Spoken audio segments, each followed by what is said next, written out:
What is up, guys? Welcome back to my channel. In today's video, I'm going to be reviewing the Jazz 506 point and shoot film camera.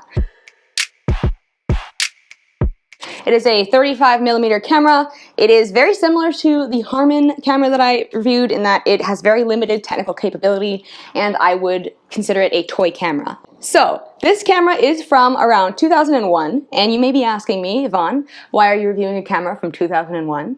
And there's two answers to that. So the answer number one is, I don't know. I felt like it, I have it, I'm gonna review it. It's not commercially available anymore, but you can find them on eBay if you're curious to try this out.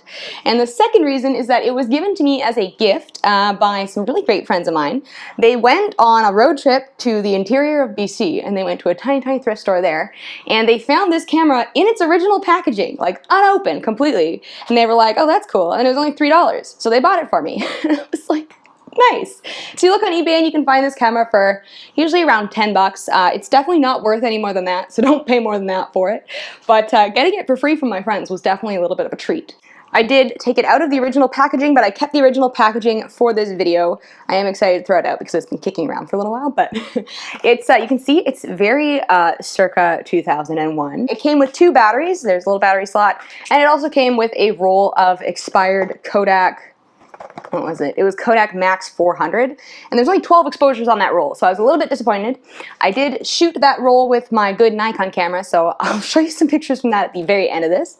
But yeah, I hadn't shot with expired film before, so honestly I was just as excited about the expired film that it came with as I was about the actual camera. So, I only had the chance to shoot one roll of film on this camera. It was a roll of Kodak Color Plus 200, I believe. But there were 36 exposures on that roll, and I think all of the exposures came out. They didn't come out well, but they did come out. So I can show you all of those. But first, before I get into my example photos, let's talk about the specs. So this camera, the brand is 506. The 506 isn't like the model number or anything, that's the brand. It takes two AA batteries, which it comes with. I didn't use the batteries that it came with because they were leaking and crystallized and from 2001, but I put my own in there. It's got a 32mm lens. The settings are locked at f7.5, so that's the aperture, and the shutter speed is 1 out of 100. The flash range, it does come with a flash. The flash range is around 2 meters at 100 ISO and a little bit further at 400 ISO. The film that I was shooting with was 200 ISO, so yeah, no, the flash, I think 1.2 meters was pretty accurate. It didn't seem to go much further than that. The weight of this camera is 157 grams, and that's without the batteries. I actually think that it has been weighted, and I cannot, allegedly, I cannot confirm this at all, but it feels heavier than I think a point and shoot should. And I know there was a period of time when electronics manufacturers would put weights in certain products to make them feel like they were made out of better quality material, because you pick something heavy up and you're like, oh yeah, that's good, right? I suspect that might be a little bit of the weight in this camera, but I don't know. It has an automatic advance and power rewind, so that's most of what the battery life is going to. It has a shutter lock. You know, it doesn't, so I broke it. So I can't show you the shutter lock, but hypothetically, the shutter would be closed in this position, open in this position, and then the flash will charge in this position. So there's 3 different positions that you can slide it into. I broke the shutter. It has also got a dial on the top that keeps track of how many pictures you have shot. One of the main complaints that I had with the last point and shoot that I reviewed is that the dial on the top does not work. And I didn't mention that in my review, but it does not work. This one does seem to work, so that was handy. It's also slightly larger than your typical like disposable style point and shoot.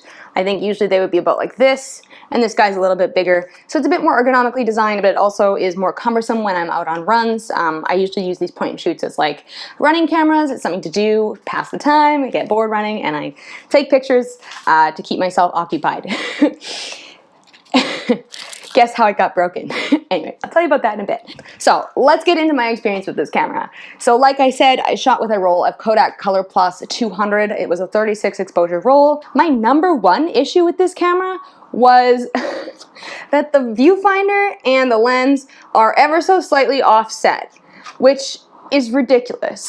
Like, that is such a huge design flaw, and I have no idea why they would have made a camera like that, but it's ever so slightly offset, so all of the pictures I took were off-center. Every single picture. Some of them were so off-center that it's so bad. Like, all of these ones of houses and doorways and things probably could have been okay images. Like, they're not cool, but they're okay. But because they're off-center, they just look like mistakes. And I'm like, dang it, like, this is not what I was expecting. So I was a little unhappy about that. The other thing that I didn't love about this camera, and I don't know what this is, but all of the colors in the pictures look like grimy and gross. And I don't think it's an exposure issue because the Harman EZ35 that I took pictures with had an f-stop of 11, so it would be more underexposed than this for different lighting conditions. And I did shoot this in a variety of lighting conditions. And the colors on that turned out really nice and lovely. So I don't know what it is. Maybe it's the lens, or it's something about the combination of f-stop and shutter speed. I don't know. Now, you see what I mean, right? And the fact that they're all off-center, like the off-center plus the grimy color palette is just like, God, like, am I even a photographer? I go look at like analog vibes on Instagram, I'm just like, I'm so far. But when you compare the pictures that I took with my Nikon, my good Nikon camera, also on 35mm Kodak film, with the pictures that I took on this, I mean, there's a world of difference. Fun fact though, this shot with my Nikon was actually taken on the expired film that came with this camera, so that was cool. Another really annoying thing about this camera, and I'm sorry, like I wanted this to be like a somewhat positive review, but I got the pictures back and I was just like, not thrilled. Another thing that I struggled with this camera is that it just sometimes stops working. And it stopped working for like half a week, and I was like, what? Like, I tried changing the batteries, I fiddled with all the settings, I tried like rewinding the film, I tried everything, and it just wouldn't take the picture. And it was like, I could press the shutter down, so the shutter lock wasn't engaged or anything weird like that, but it just didn't trigger the shutter, it didn't trigger the film advance or anything. And this was before I broke it, so it just was already like that. And I thought that I was only going to be able to shoot one roll in it before I broke it, because it just wasn't working.